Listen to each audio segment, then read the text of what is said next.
Good morning student. मैं Naresh L आपका स्वागत करता हूं मेरी इस क्लास में। और आज हम पढ़ने वाले हैं स्फेयर यानी गोले का एक टॉपिक, और वो है दो गोलों की लांबिकता का प्रतिबंध यानी कि condition of orthogonality of two sphere. अब यहां पर एक शब्द आपके लिए नया है और वो शब्द है कि ये लांबिकता यानी कि ये ऑर्थोगोनलिटी क्या होती है। ठीक है, तो वो हम देख लेते हैं पहले और फिर इसकी कंडीशन पे डिस्कस करेंगे। तो देखिए, सबसे पहले यहां पर हमारे पास एक स्फेयर है, गोला है S1 x square plus y square plus z square 2u1x 2v1y 2w1z plus d1 is equal to 0 first. इसी तरह हमारे पास S2 जो दूसरा स्फेयर है उसकी इक्वेशन भी लिखी हुई है। तो इक्वेशन नंबर 1 जो है वो इस स्फेयर की है, इक्वेशन नंबर 2 जो है वो इस स्फेयर की है। ठीक है, अब हम बात कर रहे हैं लांबिकता की यानी कि ऑर्थोगोनलिटी की। ठीक है, तो जब दो स्फेयर S1 S2 दो स्फेयर दो गोले एक दूसरे को 90 डिग्री पर कट करें,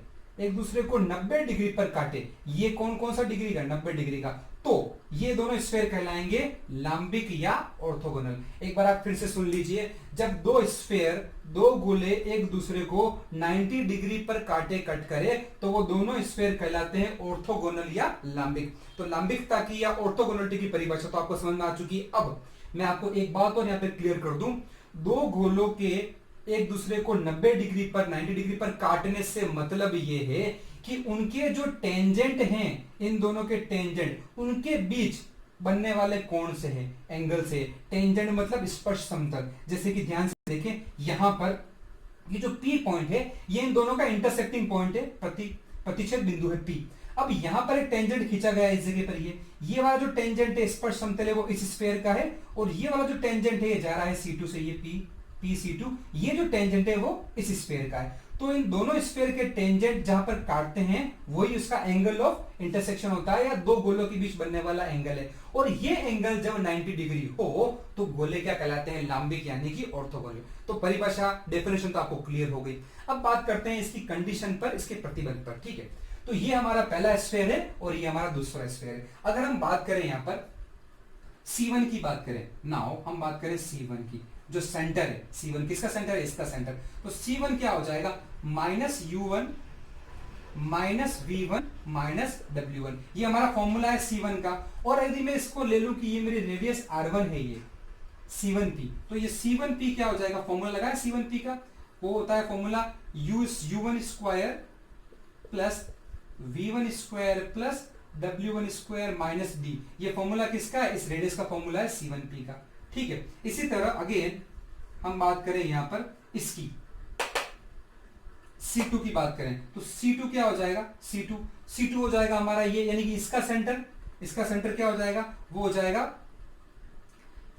minus U2 minus V2 minus W2, इसका सेंटर। इसी तरह मैं यदि R2 की बात करूं, R2 यानी कि दूसरे गोले की त्रिज्या वो है R2 क्या हो जाएगा? R2 को हम ये भी लिख सकते हैं C2P, या ये R2 है हमारी, ये क्या हो जाएगा? Under root U2 square plus V2 square plus W2 square minus, ये तो D1 है हमारा, D1, और यहाँ पे क्या हो जाएगा हमारा? D2।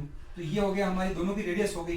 ठीक है, अब हम बात करें इस कंडीशन की। आप देखें यहाँ पर आपको एक ट्राइंगल दिख रहा है, यहाँ पे एक त्रिभुज दिख रहा है, त्रिभुज का नाम है PC1C2। इसको हम देखें ध्यान से। नाउ ट्राइंगल PC1C2, ये जो ट्राइंगल है ये राइट एंगल ट्राइंगल है, ये समकोण त्रिभुज है।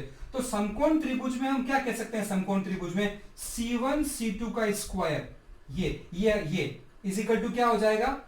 C1P square plus C2P square, C1P square plus C2 square, या R1 square plus R2 square, क्योंकि ये क्या है? ये एक समकोण त्रिभुज है, ये एक राइट एंगल ट्राइंगल है। तो अब यहां पर हम C1 है हमारे पास, ये रहा, C2 भी है हमारे पास, ये रहा। ठीक है, दोनों है, तो हम दूरी सूत्र से डिस्टेंस फॉर्मूला से C1 C2 निकाल सकते हैं।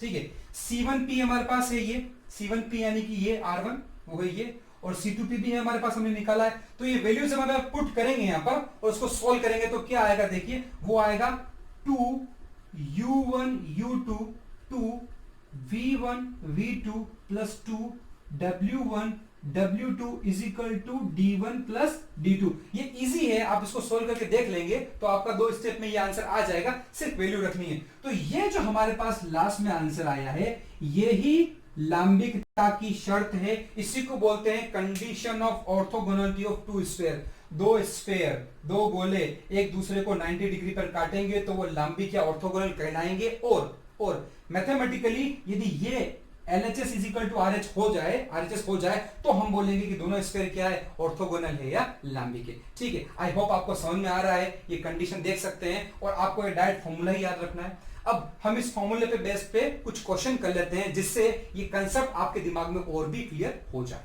ओके, स्टार्ट करते हैं क्वेश्चन करना हम यहां पर। जैसे कि हमारा जो पहला क्वेश्चन है वो किस तरीके से, देखिए,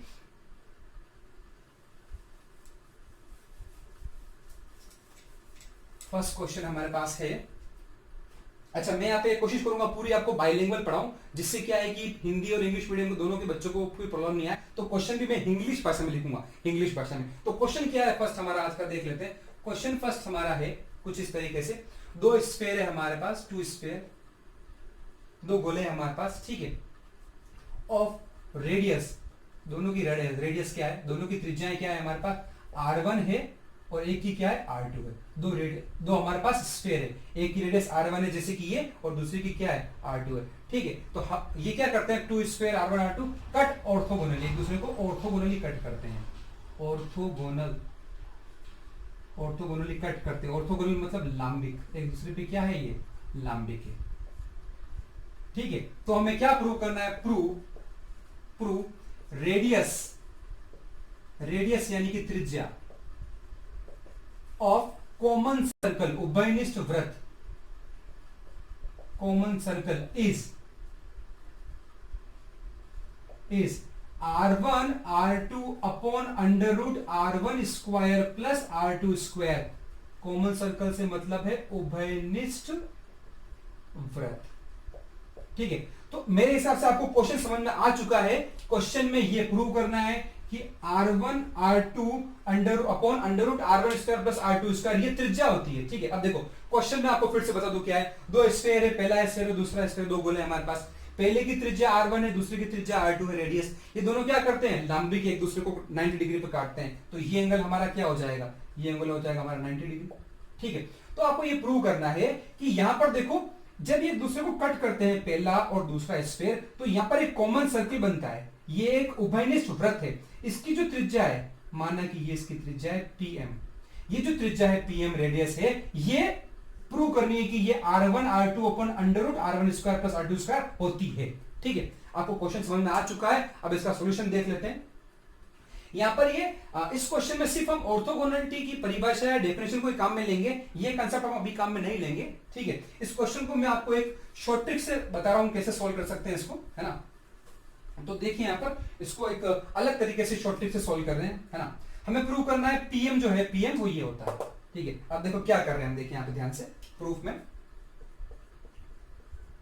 सबसे पहले ये जो इस ट्राइंगल को देखते हैं अपन, ट्राइंगल C1PC2, इस ट्राइंगल को देखें, ये हमारा राइट एंगल ट्राइंगल है, ये वाला। ठीक है, और ये जो PM है ये इस पे डाला गया है, परपेंडिकुलर है ना। तो ये PMC1 या PC2M, ये दोनों ट्राइंगल भी राइट एंगल ट्राइंगल है, समकोण त्रिभुज है। ठीक है, अब देखो हमें क्या बताना चाह रहा हूं, यदि मैं इस ट्राइंगल को थोड़ा सा जूम करूं, थोड़ा सा बड़ा करूं, तो ये कैसा हो जाएगा, देखो बड़ा करने पर ये कुछ इस तरीके से हो जाएगा। बड़ा करने पर ये ट्राइंगल है, इसी ट्राइंगल को थोड़ा सा जूम किया है, ये P है, ये 90 डिग्री है, ये C1 है, ये C2 है, ये R1 है, ये R2 है, और ये मेरा है M। ठीक है, ये भी 90 डिग्री है और ये भी 90 डिग्री है, ये तो ऑलरेडी 90 डिग्री है हमारे पास। ठीक है, तो अब हम क्या कहना चाह रहे हैं, माना कि हमने एक एंगल लिया, वो एंगल लिया अल्फा। हमारा एंगल क्या है, अल्फा एंगल है। ठीक है, तो अल्फा एंगल है, तो यहां पे यदि हम कोई ट्रिग्नोमेट्री के फॉर्मूले लगाएं तो हम क्या कह सकते हैं, देखिएगा ध्यान से। यहां पर फर्स्ट में बात करूं, अगर मैं ट्राइंगल ले लूं, पहला ट्राइंगल में जो ले लूं वो ले लूं मैं PC1M, मैं ट्राइंगल ले रहा हूं PC1M। यहां पर ये ये क्या है 90, ये जो ट्राइंगल है पूरा है 90 डिग्री का है, इस कारण से 90 डिग्री का है यहाँ पर। ठीक है, अगर मैं यहाँ पे साइन अल्फा निकालना चाहूं तो क्या आएगा? साइन अल्फा, साइन क्या होता है हमारे पास? साइन अल्फा होता है लंब अपॉन कर्ण, यानी किसको हम बोलते हैं परपेंडिकुलर अपॉन हाइपोटेनियस। तो यहां पर परपेंडिकुलर क्या है? परपेंडिकुलर यहाँ पे पीएम है, ठीक है, और हाइपोटेनियस यहाँ पे क्या है? R1 है। ये हो गया हमारा रिजल्ट नंबर 1। ठीक है, तो साइन अल्फा यानी कि परपेंडिकुलर अपॉन हाइपोटेनियस यानी कि लंब अपॉन कर्ण। ठीक है, इसी तरह हम बात करें सेकंड की, हम ये बड़ा ट्राइंगल ले लें, बड़ा ट्राइंगल मतलब ये ट्राइंगल ले लें। कौन सा ले लें? हम ले लेते हैं C1PC2, C1PC2। ये भी हमारा एक 90 डिग्री का ट्राइंगल है, राइट एंगल ट्राइंगल है, इस कारण से। ठीक है, इसमें भी मैं अगर साइन अल्फा निकालूं तो क्या आएगा? अब बड़े ट्राइंगल की बात कर रहे हैं हम, बड़ा त्रिभुज ले रहे हैं, साइन अल्फा क्या आएगा? सेम फॉर्मूला लगेगा हमारे पास, वही वाला जो अभी लगाया। ठीक है, क्या फॉर्मूला लगाया था हमने साइन अल्फा के लिए? हमने लगाया था लंब अपॉन कर्ण, लंब यानी कि परपेंडिकुलर अपॉन हाइपोटेनियस। तो इस बड़े ट्राइंगल को हम ध्यान से देखें तो यहां पर जो परपेंडिकुलर है वो C1, जो परपेंडिकुलर है वो क्या है? ध्यान से देखो, आपको क्या इस डायग्राम को देखने पर क्या पता चला? परपेंडिकुलर, जी हाँ, परपेंडिकुलर हमारा जैसे हमने लिया R2 हमारा परपेंडिकुलर है, R2, और हाइपोटेनियस जो है इसकी C1C2 है, क्योंकि यहाँ पर 90 डिग्री का एंगल ये है, तो हाइपोटेनियस यानी कि कर्ण इसका है C1C2। ये हो गई हमारी इक्वेशन नंबर 2। अब इन दोनों से, किन दोनों से? 1 और 2 से, बाय 1 एंड 2 हम क्या कह सकते हैं? 1 और 2 से दोनों के LHS में साइन अल्फा है, दोनों को बराबर लिख लो, बराबर यानी कि PM upon R1, PM upon R1 is equal to R2 upon C1C2, ये लिख सकते हैं, है ना। और हमें क्या प्रूव करना है? हमें ये जो PM है उसको ये प्रूव करना है। तो यहां से PM की वैल्यू निकालो तो क्या आएगी? PM इज इक्वल टू, वो हो जाएगा R1 R2 अपॉन C1C2। तो हमें ये प्रूव करना था PM जो है वो R1 R2 upon under root R1 square plus R2 square होता है। हमारे यहाँ पे क्या है? C1C2। अब यदि हम C1C2 की वैल्यू निकाल लें, यहाँ पर C1C2 हम निकाल चुके हैं पहले भी इसकी वैल्यू। C1C2 क्या है? ये एक हमारे पास कर्ण है, ठीक है, हाइपोटेनस है, तो वो क्या होता है? R1 square plus R2 square की इक्वल होगा। तो ये मैं वैल्यू पुट कर दूं तो क्या हो जाएगा C1C2 की? ये हो जाएगा R1 R2 upon under root R1 square plus R2 square. तो यही तो रिजल्ट आपको प्रूव करना था कि जो PM है, ये जो कॉमन रेडियस है, यही तो हमें प्रूव करना है कि ये होगी। ठीक है, तो ये क्वेश्चन हमने देख लिया। अब इस क्वेश्चन में हमने सिर्फ ट्रिग्नोमेट्री के कुछ फॉर्मूले यूज किए हैं, अभी ऑर्थोगोनलिटी वाला यानी कि लंबिकता का कांसेप्ट लगाया नहीं है। तो इस क्वेश्चन में तो आप समझ चुके हैं कैसा करना है। एक क्वेश्चन हम और देख लेते हैं जिसमें हमने अभी जो कंडीशन पढ़ी है लंबिकता की, वो हम देख लेते हैं। ठीक है, तो वो कंडीशन क्या वाला क्वेश्चन क्या है देखिए। अब यहाँ पे हम क्वेश्चन नंबर 2 की ओर देख लेते हैं।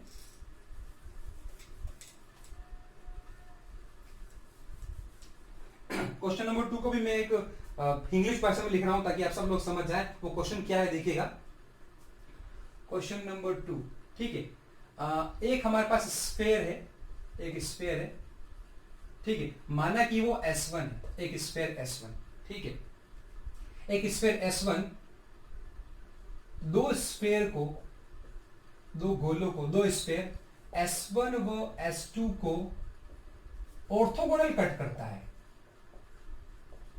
ऑर्थोगोनल यानी कि लांबिक काटता है, ठीक है, ऑर्थोगोनल कट करता है। तो क्या प्रूव करना है? प्रूव करो, सिद्ध करो, प्रूव करो कि यह अच्छा यहां पे एस ले लेते हैं, स्फेयर, यह यानी कि ये एस, यह एस स्फेयर, एक और गोला लेते हैं, LS1 plus MS2 is equal to 0 को भी ऑर्थोगोनल यानी कि लांबिक काटेगा। ये प्रूव करना है, ऑर्थोगोनल काटेगा, ये मुझे प्रूव करना है इस स्फेयर को भी। ठीक है, मैं इस क्वेश्चन को आपको फिर से बता दूं एक बार। क्वेश्चन क्या है, मैंने मिक्स लैंग्वेज में लिखा है कुछ क्वेश्चन है, एक स्फेयर है हमारे पास S, ये स्फेयर S दो स्फेयर S1 और S2 को ऑर्थोगोनल कट करता है यानी कि लांबिक काटता है। ठीक है, तो आपको यह प्रूव करना है कि ये जो स्फेयर है S, ये एक तीसरे sphere LS1 plus MS2 is equal to 0 को भी ऑर्थोगोनल कट करेगा। ये प्रूव करना है। क्वेश्चन फिर से बता रहा हूं, ध्यान से सुन लेना। हमारे पास एक स्फेयर है, जैसे कि ये स्फेयर है S, ये S1 और S2 दो स्फेयर को ऑर्थोगोनली कट करता है। तो प्रूव करो कि एक तीसरा स्फेयर LS1 प्लस MS2 को भी ये स्फीयर ऑर्थोगोनली कट करेगा। ठीक है, क्वेश्चन समझ में आ चुका है। इसमें हम लगाएंगे हमारी कंडीशन जो हमने अभी अभी पढ़ी थी, प्रतिबंध। किसका प्रतिबंध? लांबिकता का प्रतिबंध, कंडीशन ऑफ ऑर्थोगोनलिटी, वो हम लगा लेते हैं। अच्छा, इस क्वेश्चन में मैं आपको एक बात और बता दूं, इस क्वेश्चन में हमें कोई भी इक्वेशन नहीं दे रखी है, कोई भी समीकरण हमारे पास नहीं है। जैसा कि हम मैथ्स में क्या करते हैं, अगर हमारे पास कुछ नहीं होता है तो हम मान लेते हैं, चलो मान लो, जो जो भी इसके अंदर दे रखा है मानने को सब मान लेते हैं। स्टार्ट करते हैं इसका प्रूफ। जैसे कि क्या क्या मान लेते हैं प्रूफ में।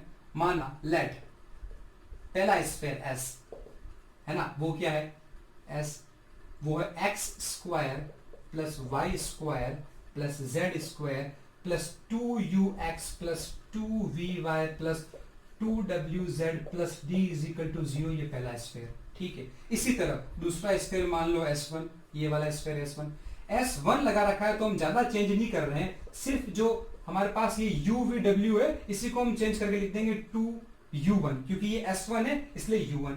इसी तरह आगे क्या लिख सकते हैं, जी हाँ इसको लिख सकते हैं 2v1y plus 2w1z plus d1 is equal to 0। ये हमारा दूसरा स्फीयर हो जाएगा। अच्छा बताओ अब हम S2 को क्या लिखें इसी तरीके से, जी हाँ चेंज कर देते हैं u2 v2 और w2 कर देते हैं, तो क्या हो जाएगा x square plus y square plus z square plus 2u2x 2v2y 2w2z plus d2 is equal to 0। Third हो गया हमारे पास।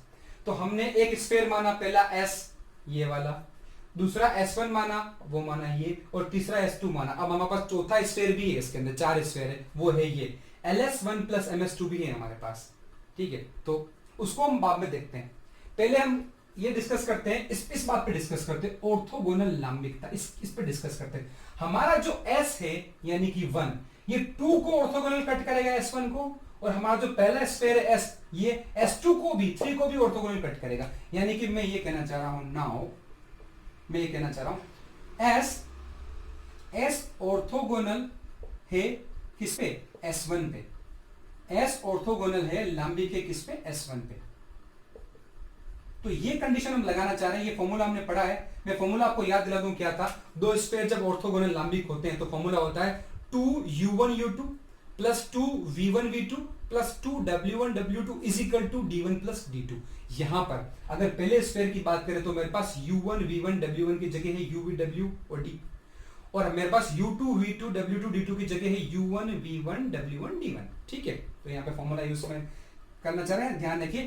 पहले और दूसरे के लिए ऑर्थोगोनलिटी की शर्त यहां पे लगाना चाह रहे हैं। ठीक है, तो वो क्या हो जाएगी 2u1 u2, u1 की जगह u और u2 की जगह ये, तो 2u1 ये हो जाएगा यहां पर ये। इसी तरह plus 2v1 2w1 is equal to हो जाएगा d प्लस d1, ये पहला और दूसरे के लिए, इसको नाम दे देते हैं हम 4।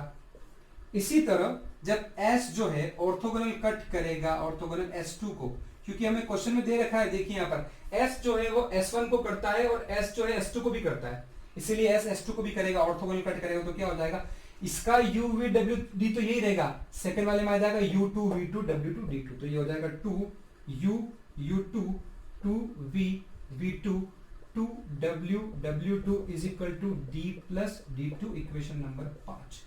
हमने 2 बार फॉर्मूला लगाया है। कौन सा फॉर्मूला? ऑर्थोगोनलिटी की कंडीशन लगाई है 2 बार, इक्वेशन नंबर 4 और 5 में। ठीक है, अब हम आगे बढ़ते हैं। ये दे रखा है जो हमारा S है ना, ये S, ये LS1 प्लस MS2 को भी ऑर्थोगोनल कट करेगा, ये प्रूव करना है मुझे। ठीक है, अब ये एक स्फीयर है, स्टूडेंट ध्यान रखना, ये गोला है पूरा ही, LS1 plus MS2 is equal to 0 एक स्फीयर है। ये स्फीयर कैसा है, कैसा दिखेगा, देखो ये देख लेते हैं हम। जैसे ये है LS1, अब हम डिस्कस कर रहे हैं यहां पर LS1 प्लस MS2 कैसा दिखता है।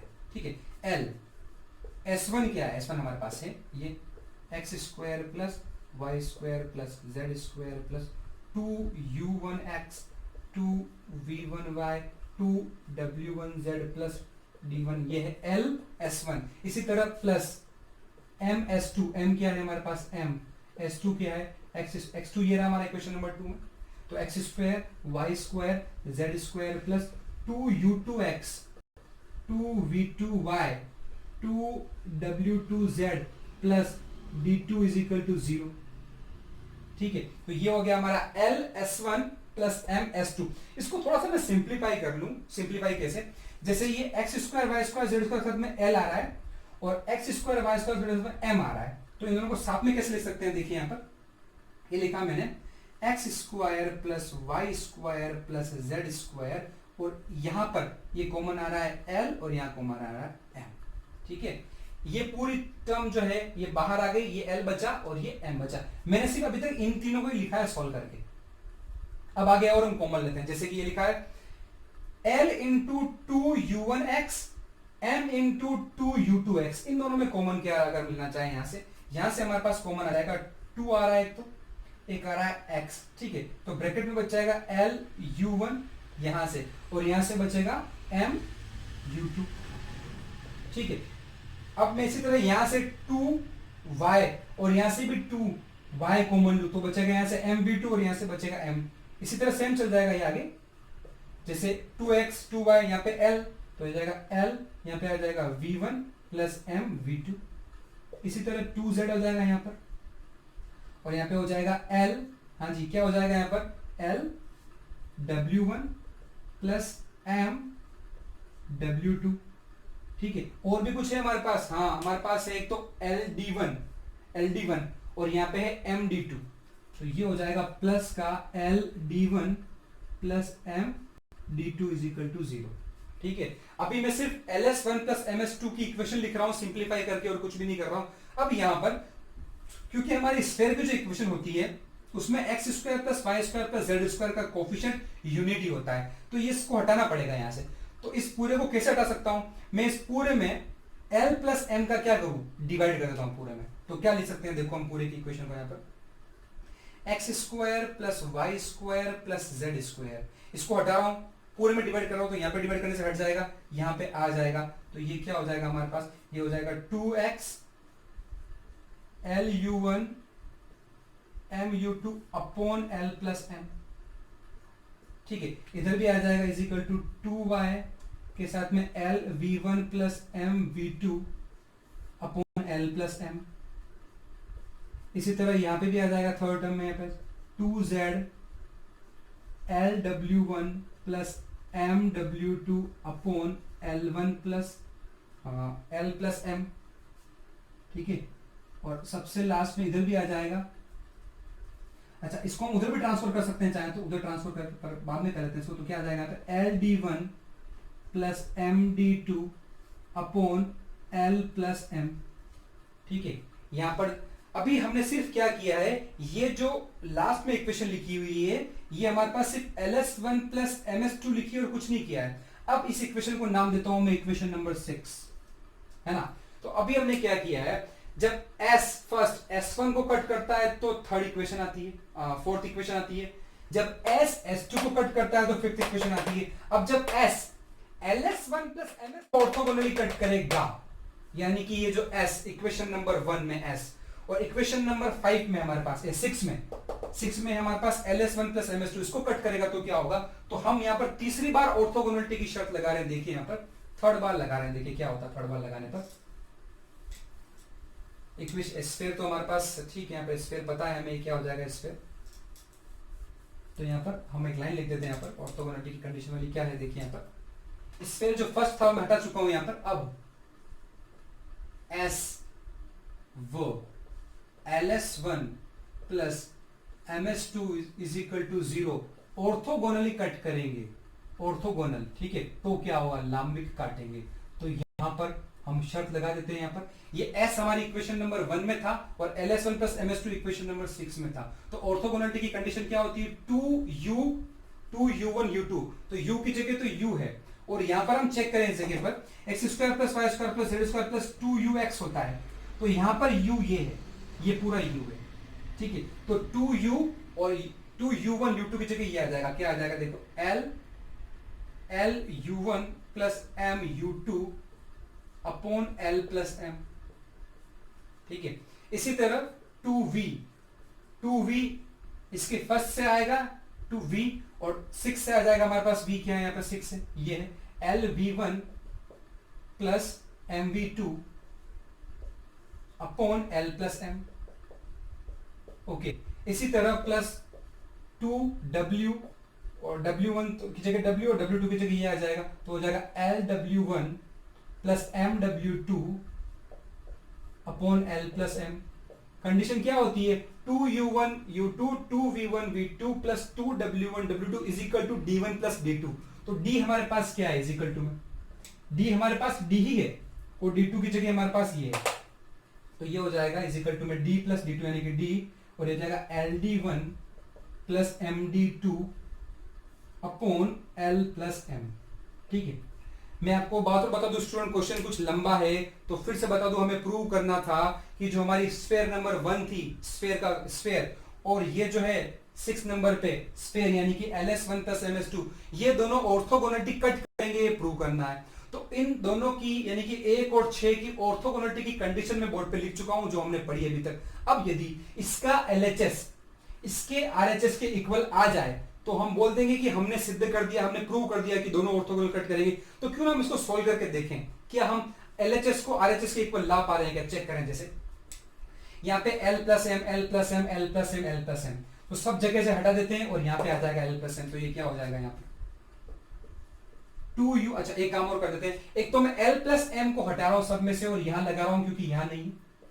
एक और काम मैं कर रहा हूं, मैं कुछ कॉमन ले रहा हूं। जैसे कॉमन क्या आ रहा है यहाँ पर, अगर मैं देखूं यहाँ पे ध्यान से, अगर मैं कॉमन लेना चाहूं तो मैं क्या ले सकता हूं कॉमन, यहां से मैं ले लू कॉमन 2ul u1, ठीक है, और यहां से कॉमन ले लू मैं 2v, तो क्या क्या कॉमन आ जाएगा मेरे पास, 2l यहां से आएगा, 2l यहां से आएगा, 2l, या फिर अगर 2 ही कॉमन ले तो क्या आ जाएगा, सिर्फ 2 कॉमन ले लें यहां से, तो हमारे पास आ जाएगा 2l भी आ जाएगा कॉमन यहां से, तो 2l कॉमन आ जाएगा, यहाँ बचेगा u1 प्लस यहां से 2l कॉमन आएगा v1, है ना। तो सिर्फ l लेते हैं, 2 को अंदर लेने देते हैं हम, यहाँ पर सिर्फ l लेते हैं कॉमन, 2 को अंदर,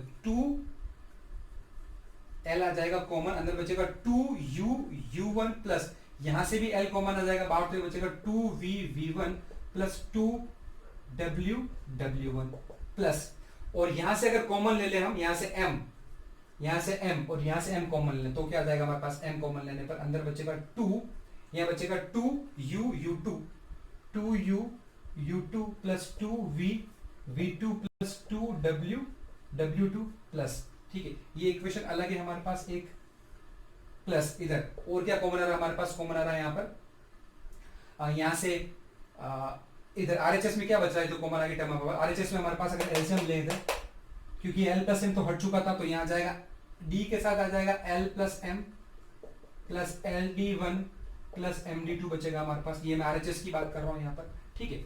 हमने क्या किया, मैं फिर से बताता हूँ, यहाँ से हमने क्या किया है, मैंने यहाँ से कॉमन लिया है l, यहाँ से l और यहाँ से l, तो l कॉमन ने बचा 2u1 2v1 2w1। इसी तरह मैंने यहाँ से m कॉमन लिया, m और m, तो ये टर्म बच गई हमारे पास।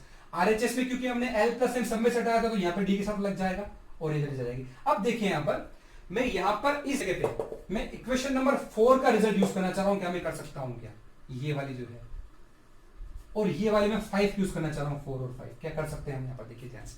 जी हाँ, तो इसकी जगह में क्या लिख दूंगा, इस पूरे की जगह d प्लस d1, और इसकी जगह क्या लिख दूंगा मैं, d प्लस d2। तो ये चौथा और पांचवा रिजल्ट हम यहाँ पे यूज कर लेते हैं, तो क्या लिख सकते हैं हम, बाय 4 and 5, बाय 4 and 5 क्या लिख सकते हैं हम इसको रिजल्ट को, बाय 4 and 5, तो ये हो जाएगा l, और ये क्या है पूरा d प्लस d1 प्लस ये है m, और ये पूरा क्या है d प्लस d2, तो ये है d प्लस d2, ठीक है। और ये हमारे इसको हम हटा देते हैं यहाँ से, तो अब हमारे पास क्या बच जाएगा, ये पूरा हो गया, ये पूरा हो गया। RHS में क्या है इस तरफ, यहाँ पे हमारे पास है dl plus m plus ld1 plus md2, क्या है दोनों बराबर है क्या, ध्यान से देखें तो बिल्कुल है बराबर, कर सकते हैं हम इसको। यहाँ से l कॉमन ले रखा है इन्होंने, तो हम भी यहाँ से l कॉमन ले लें, यदि l, तो यहाँ पे l कॉमन लेने पे आ जाएगा d प्लस d2, ठीक है। और इधर से हम क्या कॉमन ले लें, यहाँ से m कॉमन ले लें, तो m कॉमन लेने पे क्या आ जाएगा, यहाँ से m कॉमन ले लूँ मैं यहाँ से, तो इधर आ जाएगा d प्लस d2, अब यहाँ पे ध्यान से देखो, क्या हमें LHS is equal to RHS मिल चुका है? जी हाँ, हमें मिल चुका है। तो इसका मतलब क्या हुआ कि हमारा स्फीयर नंबर 1 और स्फीयर नंबर 6 दोनों एक दूसरे को क्या करेंगे, ऑर्थोगोनलिटी कट करेंगे, और हम ये प्रूव कर चुके हैं यहाँ पर। तो हमने बेसिकली 3 बार कंडीशन यूज की है ऑर्थोगोनलिटी की। 3 बार कहां की, देखो, जब S1 को, जब S2 को, और जब LS1 प्लस MS2 को ऑर्थोगोनली कट करेगा। 3 बार कंडीशन यूज की ऑर्थोगोनलिटी की, और पहली 2 बार जो कंडीशन यूज की थी इक्वेशन नंबर 4 और 5 में, उन दोनों को सबसे लास्ट में यहां पे यूज में लिया गया है। ठीक है, तो मेरे हिसाब से आपको ये ऑर्थोगोनलिटी वाला, लंबिकता वाला कंसेप्ट पूरी तरह समझ में आ चुका है। आपको ये वीडियो कैसा लगा जरूर बताइएगा, और चैनल को जरूर सब्सक्राइब कीजिएगा। Thank you very much.